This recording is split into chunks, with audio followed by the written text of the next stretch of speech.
Siyempre po, hindi po na-disrespect ang Jomcar kasi nga po, siyempre magkakaibigan sila. Sinurprise lang nila ang dalawa kaya kinuha nila ang susi, umalis sila, hindi sila nagpaalam para ma-surprise si Jomar na walang kaalam-alam kasi ngayon may surprise itong Tres Marias na bigay nila pala sa Jomcar. Itong Tres Marias nga pala, ito si Ma'am Alin Malula, si Matit at si Angie. Mga ano ata to sila ng GC International. So, I don't know kung bakit Tres Marias na sila ngayon. So, shoutout po sa kanila. Hello, it's me. Darling girl, let's talk for good vibe. Hello mga ka-Jomcar. Good morning, good afternoon, good evening. Mag-reaction naman po tayo. Pero bago yan, i-shoutout mo natin si Kuya Val, si Ate Edna, si Kalinga Prab. Shoutout sa Jomcar, shoutout sa lahat na sumusuporta sa Team Kalingap. Ayan, nakita niyo ang vlog ni Jomar. Ang saya, no? Kasi, yun ang bahay niya. Ang ganda talaga ng bahay ni Jomar. Talagang yayamanin. Nakita natin na naghatid ng mga kagamitan sa bahay, no? Ganda ng bid niya. Pero napansin ko rin sa bid niya, pag open mo ng pinto, bid agad, ano? Sa bagay, magkakaiba tayo ng gusto. Kasi kung ako yun, pag open ng pinto, space to ang bed, malapit sa bintana. Mas maganda yung malapit sa bintana. Kasi if in case na brown out, tapos wala kang generator, open mo lang yung bintana na malapit. At sa kanya kasi, pag nakita ko, pag open sa pinto, bed na, tapos CR, mas malapit siya sa CR, no?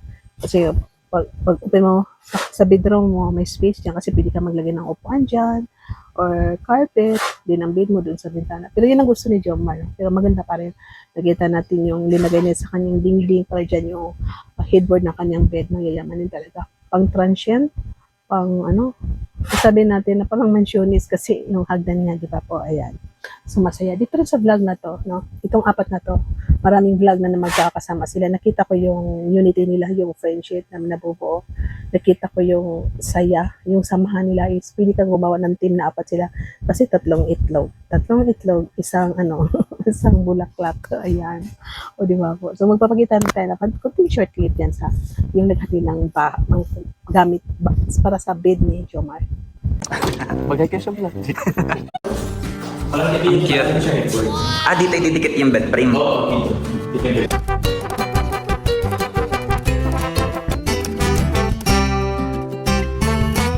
Yan, nakita niyo, masaya, di ba?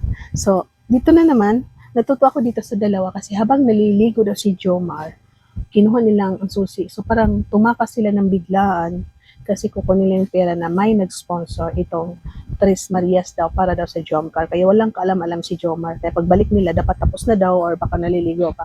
Itong Tres Marias kanina, kinausap ko si Ma'am Allen, sabi ko, nag-suggest ako, yung pangalan ninyo, ama na lang, AME Tres Marias. Kasi yung ama, Alin, Matit, Angie, o diba? Sabi niya, okay, sige, pwede rin daw. Kasi sabi ko, Ama Tres Marias, o diba? Kasi kung Tres Marias lang, marami magkakaibigan ng Tres Marias, katulad ng NBM, Tres Marias din sila kasi Nancy, Big, Mandimar, NBM, sino pa dyan, Tres Marias, so Ama Tres Marias, di ba? Alin, Matit, Angie, kasi sabi niya ako. So dito, no, i-shortcut natin, nakikita natin doon na sa bahay ni Jomar, kasi parang binisita nilang bahay ni Jomar. Inabot ni Philip yung tag 20k para sa dalawa. Ayan po, papakita po natin. Meron akong surprise sa inyo. Parang scripted, ano? Ibigay mo na. Yung tawag dito, ganito guys, bibigyan ko kayo ng tig 20,000 pesos. Si 20? Yep, 20. Or 20 lang kami dalawa. 20,000 yan. 20,000 for you, Carla. Thank you po. Galing to sa Tres Marias kay Tita Angie, kay Tita Allen, kay Tita Matet. Wow, Ayan.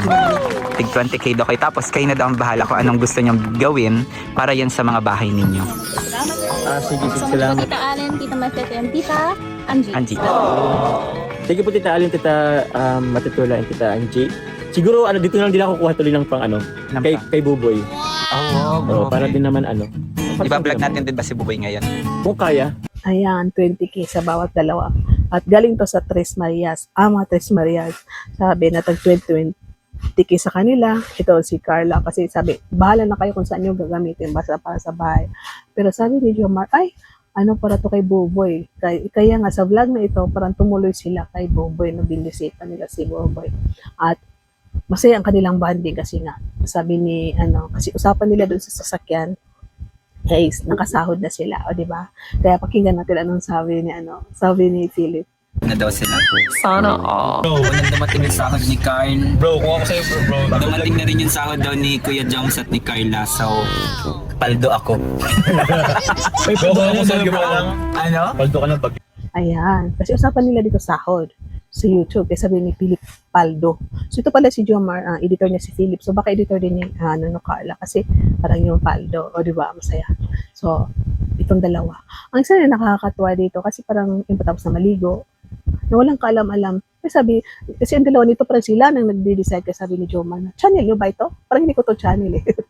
Dahil sa magkakaibigan na sila. Siyempre kami, photographer, videographer. So, siya ang nakahawak ng cellphone. So, parang minsan, mayroong time na parang may suggestion siya, may gusto siyang gawin sa vlog. O, di ba? Kaya si Jomar, nakita natin yung kakulitan na. Nakakatawa dito kasi parang ang video na ito is nagka-mix-mix, kasi yung, ang una po naghatid, parang, pero sa last, pupunta sila kay Buboy. Kasi ang pupunta sila vlog, para kay Buboy, pero parang Carl ang pinunta, sabi, Carla to? Buboy? Carla? Kaya sabi, sino ba channel ito? Parang, ayan. So, parang nagugulat siya kaya hindi pa nagkukol ang dalawa, hindi pa nagkasundo, anong gagawin? O magkikita ba o hindi? Bakit kay Carla pupunta? Kaya sabi ni Philip, may sasabihin kami sa inyong dalawa. Sabi ko, may sasabihin. Pero hindi alam ni Jomar kasi surprise ito. Itong binigay ng Tres Marias na para sa kanila tag 20K. Kasi nga, ang balak ni Jomar is punta si Boboy. Pero itong dalawa, nagkasundo na, susunduin si Carla. Kaya sabi niya, channel ko ba to? Channel ko ba to? So, ayan po. At, ayan, no? So, yan, nakita natin si Carla, nakakasundo na nila, binigyan na nila yung cash, then, masaya rin kasi binigyan sila ng tag, wow, 1K, 1K kay Carl, 1K kay Felipe. Sabi ni Jomar, nagbili si Carl, binuksan ng pinto, para sir, hari, pumasok ka sa pinto. Kasi, Kaya kay Buboy. And, sige sa'yo bro. Uy! Grabe! 1K! Kaya ulo si Kyle. Okay. Grabe! Ano yan? Boss. Na baka madumi. Ang OA mo. Ang OA mo. Thank you, Kuya Joms. Grabe! Si Kyle. si Alice yan sila dalawa at yun nga, tumuloy sila kay Biboy. So, dito naman tayo kay Biboy yan ng mga kaibigan kasi napansin ko yung, diba, may sakit naman yung mama talaga. Dito si Biboy is tuloy pa rin yung pagtitinda. Dito ako nag-worry kasi si Biboy daw minsan natatanghali ang gising na lilit kasi nga nakakawi daw si Biboy 10 to 11, no? So, napapaisip ako kasi elementary pa si Biboy. So, di ba dapat ganyang edad maaga natutulog? So, nagtitinda siya pag-uwi, pagod na pagod. So, gigising ng anong oras kasi may pasok. Sa edad na yan, dapat mahaba-haba ang tulog kasi pagdating mo sa school, maka-focus ka, concentrate ka. Kasi sabi ni Jan, paano yung mga assignment mo? Doon pa niya daw ginagawa sa school pag may time. So, paano kung walang time? Nagmamadali kasi nalit, nagising na ng tanghali, nagmamadali ka pagdating sa school, wala nang time. So, kawawa ang bata kasi naghahanap buhay, pumapasok sa school, may mga assignment, wala siyang pahinga. Kasi sa umaga na sa school, sa hapon hanggang gabi is nagbibinta. No? So, ito naman ang nanay is may sakit. So, iwan ng papa, may trabaho.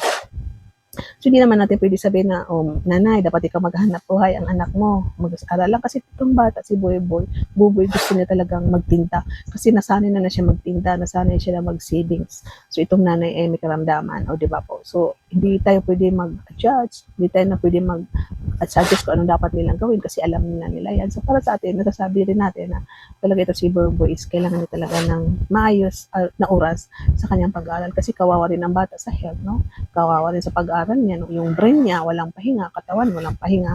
So, ito, no? Sana masolusyonan nila ito ng nangyayari. At ito, sana itong so, ayan, no? Na si Jomar, no? Baka, sana may mag-sponsor na magbigay ng stand pan para sa classroom nila kasi may init.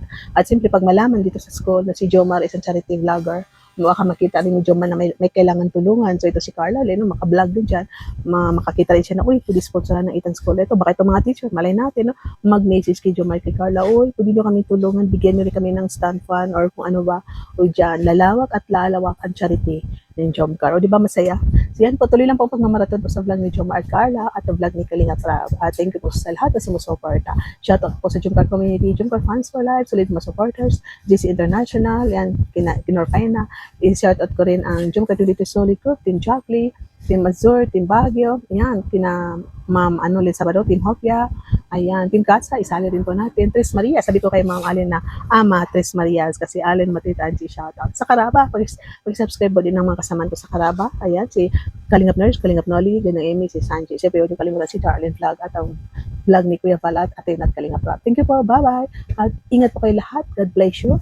Shoutout, Mercedes Lakay, Disco Nikat, yan, ang mga kasamahan pa natin. Sila Ma'am Nancy, sila Ma'am Love Rose, Ma'am Melissa, shoutout. Sila Vlog, ingat kayo, bye-bye, and God bless you everyone. Deadline ni vlog ang boses ng jungkat